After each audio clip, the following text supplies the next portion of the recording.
किसानों को प्याज का भाव नहीं मिल रहा है, भाव बहुत कम हो गए, मार्केट में टूट गए हैं। और इसी को लेकर कल माननीय मुख्यमंत्री जी देवेंद्र जी फडणवीस की अध्यक्षता में दोनों उप मुख्यमंत्री हैं और हमारे पणन मंत्री जयकुमार जी है, रावल, मैं खुद वहाँ पर जा रहा हूँ, विखे पाटिल साहब है, दादा भूसे जी है और 2-3 मिनिस्टर, मतलब ऐसे 6-7 मिनिस्टर की टीम हमारी मुंबई दिल्ली जा रही है।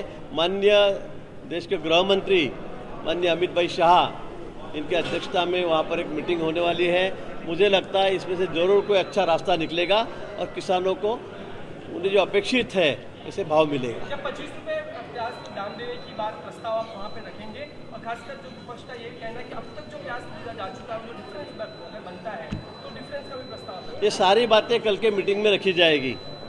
किसानों की क्या मांग है, डिफरेंस का क्या होगा, ये सारी बातें हम माननीय अमित भाई शाह इनके सामने रखेंगे।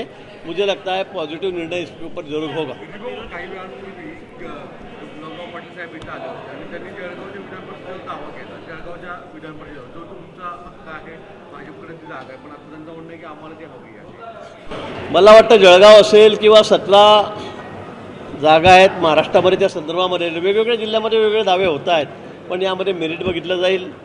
या संदर्भामध्ये गेल्या 25-30 वर्षापासून ही जागा भाजपकडेच आहे। आमचं पूर्ण संख्याबळ त्या ठिकाणी आहे, आमची मागणी आहे आणि अनेक ठिकाणी भाजपच पहिल्या नंबरवर आहे। पण मला असं वाटतं आम्ही महायुतीमध्ये आहोत।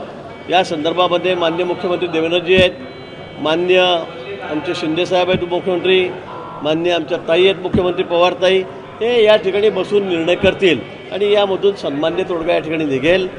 कुठेही आमच्यामध्ये वाद राहणार नाही। आम्ही महाविकास आघाडी महायुती म्हणून आम्ही या ठिकाणी सगळे लढणार आहोत। भाऊ, कांदा प्रश्नावरती विरोधक असं म्हणतात की कुठेतरी सत्ताधाऱ्यांना वेळ नाहीये कांदा प्रश्न सोडवण्यासाठी, ज्या निवडणुका आहेत त्याकडेच लक्ष दिलं जातं। अजिबात नाही आहे, कांद्याकडे आमचं पूर्ण लक्ष आहे।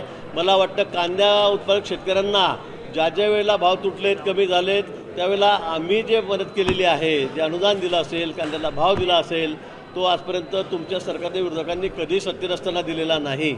आपण सगळं कॅल्क्युलेशन मी करून तुम्हाला सांगतो की आतापर्यंत कांदा उत्पादक शेतकऱ्यांना सरकारने किती मदत केलेली आहे आणि म्हणून या म्हणण्यामध्ये कुठलंही तथ्य नाही। उद्या पुन्हा आम्ही दिल्लीला जात आहोत, माननीय अमित भाई शाह यांच्या अध्यक्षतेखाली बैठक आहे, निश्चित यामध्ये एक सन्मान्य तोडगा त्या ठिकाणी निघेल आणि शेतकऱ्यांना न्याय मिळेल। पालघरच्या पोटनिवडणूक एकेकाळी तुम्ही गाजवली होती, आता चर्चा अशी येते की एकनाथ शिंदे भाजपचे विरोधक असणाऱ्या हिंदुत्व ठाकूर या कंपनींना स्वतःकडे घेऊन पाहत आहेत आणि नवीन राजकारण मांडून पाहत आहेत।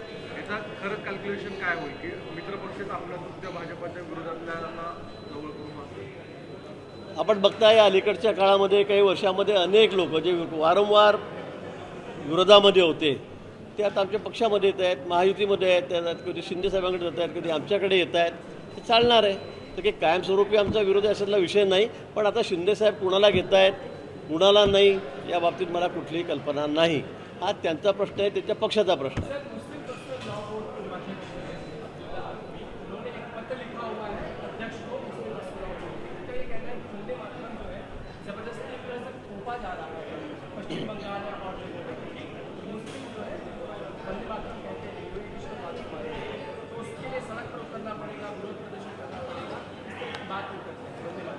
बिल्कुल, वंदे मातरम सबको कहना ही पड़ेगा। इस देश में अगर रहना है तो वंदे मातरम कहना है। हमारी मांग तो यही है। क्या उसमें क्या बुरा है? हम भारत माता की वंदना कर रहे हैं, भारत माता के लिए कह रहे हैं, जनगणमन जैसे हो, वंदे मातरम हो, ये बोलना ही चाहिए। और ये हमारा राष्ट्रगान शुरू से है, ये कोई आज हमने लाया नहीं कि हमारी सरकार आ गई और हमने वंदे मातरम कहने के, ये शुरू से है। तो इसलिए मुझे ऐसे लगता है कोई कुछ भी लिखो, कोई भी सड़क पे उतरो, वंदे मातरम सभी को कहना ही होगा।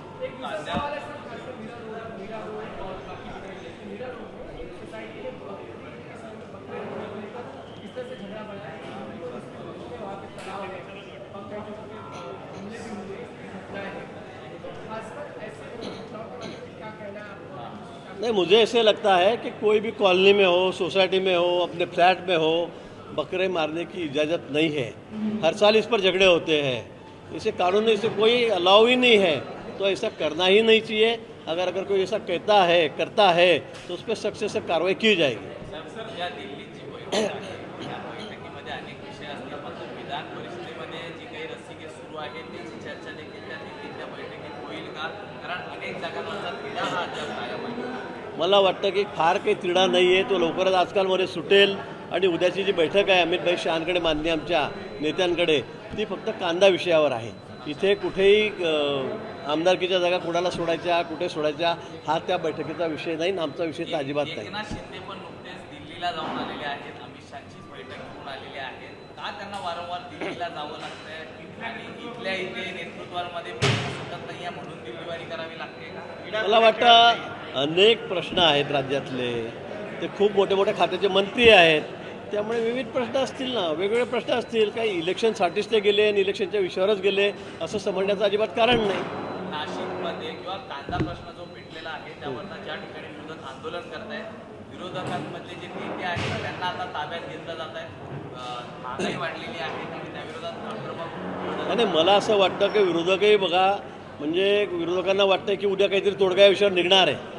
सगळं शिष्टमंडळ माननीय मुख्यमंत्री उद्याच्या दिवसाली दिल्लीला जाणार आहे आणि त्यामुळे त्यांना क्रेडिट घेण्याचा प्रयत्न करतायत, केविलवाणा प्रयत्न आहे त्यांचा. मी हेच विचारेल की तुमचं सरकार असताना तुम्ही कांदा उत्पादक शेतकऱ्यांना अडचणीत असताना किती मदत केली ती तुम्ही सांगावी. नाहीतर आम्ही सांगतो, देवेंद्रजी मागच्या काळामध्ये मुख्यमंत्री असताना आम्ही कांदा उत्पादक शेतकऱ्यांना किती मदत केली ही आकडेवारी मी आपल्यासमोर ठेवतो, त्यांनी उत्तर द्यावं त्या गोष्टीचं.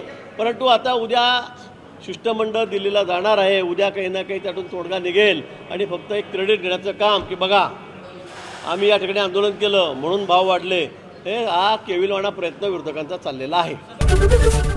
एबीपी माझा, उघडा डोळे बघा नीट.